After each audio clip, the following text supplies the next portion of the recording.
एक वक्त की बात है, एक छोटा सा महल जंगल के करीब वाक़ था। जंगल के अंदर शैतानी कुव्वतों के बारे में बहुत सी कहानियां मशहूर थीं, मगर इसके बावजूद महल के लोग खुशो खुर्रम जिंदगी गुजार रहे थे और एक नौजवान बादशाह की दानिशमंदाना हुक्मरानी में रहते थे। एक गरीब चक्की वाला अपनी बेटी के साथ रहता था। वो लड़की निहायत खूबसूरत और दिलकश थी। चक्की वाला बहुत बातूनी था और मुबालगा आराई से बात करने का आदी था। उसने कई बार लोगों को धोखा दिया था। लोगों ने बादशाह से उसकी शिकायत की। बादशाह ने फैसला किया कि उसे सबक सिखाया जाए और उसे दरबार में बुलाया जाए। चक्की वाला जब दरबार में हाजिर हुआ तो उसने कहा, मेरे आका, आपसे मुलाकात का शर्फ हासिल हुआ, इस पर शुक्रगुजार हूँ। क्योंकि आप मेरे बारे में कुछ नहीं जानते, मैं चाहता हूँ कि आपको अपने बारे में और अपनी बेटी के बारे में बताऊं। बादशाह ने जवाब दिया, जी ज़रूर, फरमाइए। चक्की वाले ने कहा, मेरी एक बेटी है जो दुनिया की सबसे खूबसूरत लड़की है और इसके अलावा वो भूसे से सोना बनाने की सलाहियत रखती है। ये एक ऐसा हुनर है जो मुझे बहुत खुशी देता है। बादशाह ने कहा, अगर तुम्हारी बेटी वाकई इतनी होशियार है जितना तुम कहते हो तो उसे महल में ले आओ, ताकि मैं देख सकूं कि वो ये कैसे साबित करती है कि वो भूसे से सोना बना सकती है। चक्की वाले ने कहा, जी जी ज़रूर मेरे आका। चक्की वाला घर वापस गया और सब कुछ अपनी बेटी को बता दिया। उसकी बेटी ने कहा, मैंने हमेशा तुमसे कहा था किसी से झूठ मत बोलना, अब तुम अपने ही झूठ में फंस गए हो। चक्की वाला खामोश और शर्मिंदा हो गया। अगले दिन दोनों महल की तरफ रवाना हुए ताकि पेश आने वाली खराबी का सामना कर सकें। बादशाह ने जब दोनों को देखा तो मुस्कुराकर बोला, खुश आमदीद जनाब चक्की वाले, खुश आमदीद खूबसूरत खातून। आप बिल्कुल वैसी ही खूबसूरत हैं जैसा कि आपके वालिद ने बयान किया था। उम्मीद है आप भूसे से सोना बना सकेंगी। ये अच्छा होगा कि हम वक्त ज़ाया ना करें, मेरे साथ आएं। बादशाह ने खुद लड़की की एक कमरे की तरफ रहनुमाई की जो भूसे से भरा हुआ था और एक काटने वाला चरखा भी था। अब काम के लिए तैयार हो जाओ, और अगर कल सुबह तक तुम इस भूसे को सोने में तब्दील ना कर सकी तो तुम और तुम्हारे वालिद दोनों मारे जाओगे। बादशाह ने दरवाजे के बाहर दो पहरेदार खड़े किए और उनसे कहा, खबरदार रहना, ये फरार नहीं होना चाहिए। बेचारी लड़की को समझ नहीं आ रहा था कि क्या करे। वो इतनी परेशान हुई कि रोना शुरू कर दिया। अचानक एक रोशनी चमकने लगी और एक छोटा सा खौफनाक आदमी जाहिर हुआ। शाम बखैर खूबसूरत लड़की, तुम क्यों रो रही हो? लड़की ने जवाब दिया, मुझे भूसे से सोना बनाना है और मुझे नहीं मालूम कि यह काम कैसे करना है। उस छोटे से खौफनाक आदमी ने कहा, अगर मैं तुम्हारे लिए ये काम कर दूं तो तुम मुझे क्या दोगी? तो लड़की ने जवाब दिया, मैं अपना हार तुम्हें दे सकती हूँ। छोटे आदमी ने हार लिया और चरखे के पीछे बैठ गया।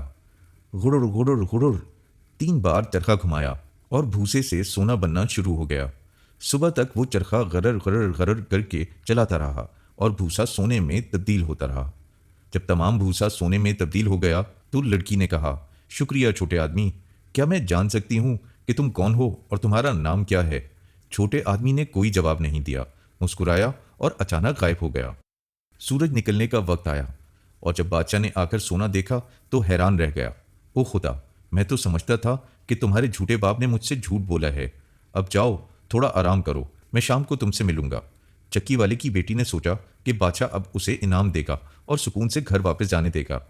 लेकिन शाम को बादशाह लड़की को भूसे से भरे एक और कमरे में ले गया जो पहले कमरे से बहुत बड़ा था। अगर तुम्हें अपनी और अपने बाप की जान अजीज है तो तुम्हें यह सब कुछ आज रात सोने में तब्दील करना होगा। लड़की को समझ नहीं आ रहा था कि क्या करे। उसने दोबारा रोना शुरू कर दिया। बहुत जल्द छोटा आदमी दोबारा कमरे में जाहिर हुआ। मत रो लड़की, अगर मैं ये सारा भूसा सोने में तब्दील कर दूं तो तुम मुझे क्या दोगी? लड़की ने थोड़ी देर सोचा और फिर अपने हाथ की सोने की अंगूठी को देखा जो आखिरी कीमती चीज उसके पास थी। ये वो उसे दे सकती थी। उसने छोटे आदमी को कहा, तुम ये अंगूठी मेरे हाथ से ले लो।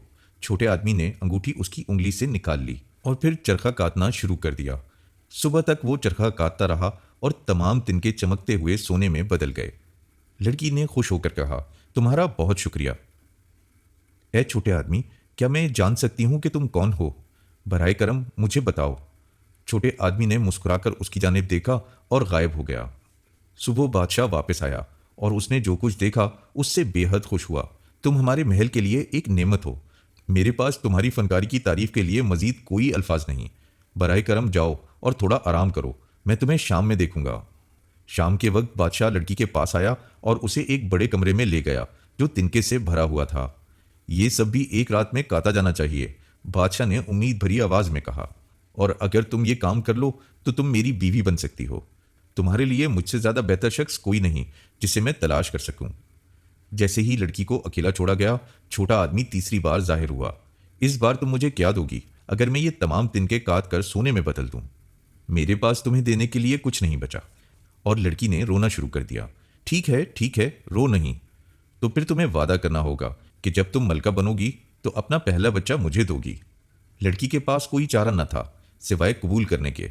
मुझे वादा करो कि तुम अपनी बात नहीं भूलोगी। ठीक है, मैं तुमसे वादा करती हूँ। छोटा आदमी सारी रात चरखा काटता रहा और बहुत ज्यादा तेजी से तमाम भूसे को सोने के तारों में तब्दील करता गया। जब रात का काम खत्म हुआ तो वो हंसता हुआ फौरन गायब हो गया। सुबह बादशाह आया और देखा कि तमाम काम उसकी ख्वाहिश के मुताबिक मुकम्मल हो चुके हैं। तुमने खुद को काफी साबित कर दिया है। मैं कल तुमसे शादी करूंगा। खूबसूरत चक्की वाले की बेटी मलिका बन गई। 1 साल बाद एक बच्चा पैदा हुआ। वो वादा जो उसने छोटे आदमी से किया था, वो वादा वो भूल चुकी थी। एक दिन जब वो अपने कमरे में अकेली थी, अचानक छोटा आदमी उसके कमरे में जाहिर हुआ।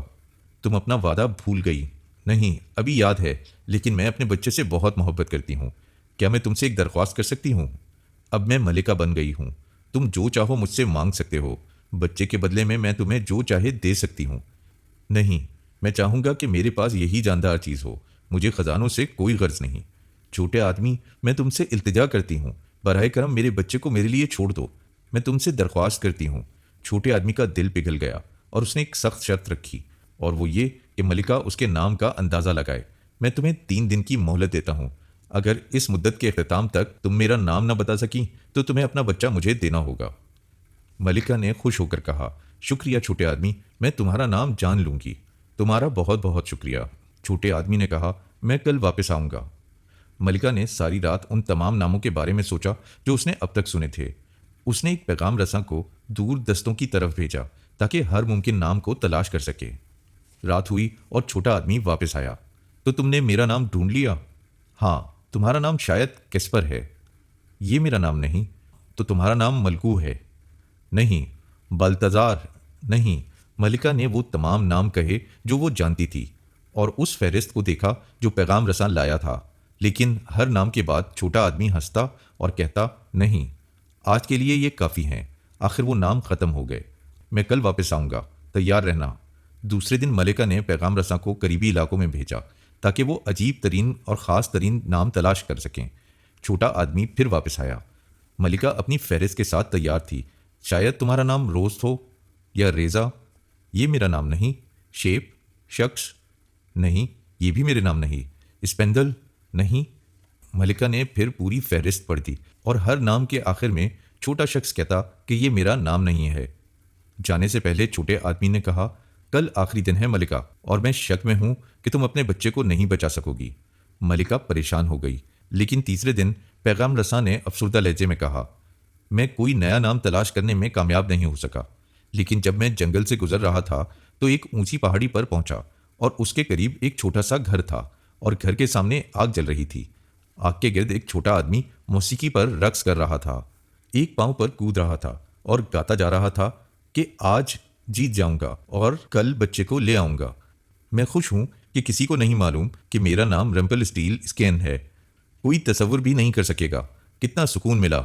मलिका ने फौरन अपना हार उतारा और इनाम के तौर पर पैगाम रसां को दे दिया। कुछ वक्त के बाद छोटा आदमी दोबारा जाहिर हुआ। अच्छा मलिका, मेरा क्या नाम है? देखें तुम क्या कहती हो। तुम्हारा नाम जैक है, मलिका ने कहा। छोटे आदमी ने कहा, नहीं। आर्या है? छोटे आदमी ने फिर कहा, नहीं। तो शायद तुम्हारा नाम रम्पल स्टील स्कैन है। छोटा आदमी एकदम चौंक गया। वो शदीद गुस्से में आ गया। उसने कहा, यह नाम तुम्हें यकीनन शैतान ने बताया होगा। और उसने इतना जोर से जमीन पर पांव मारा कि घुटने तक जमीन में धंस गया। फिर शदीद गुस्से में अपना बायां पांव दोनों हाथों से इतनी जोर से पकड़ा कि 2 हिस्सों में तकसीम हो गया और उसी लम्हे रम्पल का इख्तिताम हो गया। मलिका ने फौरन नजूमियों को बुलाया। उन्होंने रम्पल को देखते ही कहा, यह बहुत खतरनाक जिन था और ये कई सदियों से जिंदा था। इसका नाम कोई नहीं जानता था और इसकी मौत सिर्फ उसी वक्त वाक़ई हो सकती थी जब कोई इसका नाम पहचान ले, और आपने इसका नाम ढूंढ लिया। इसके बाद मलिका और उसका बेटा बादशाह के साथ खुशी से जिंदगी गुजारने लगे।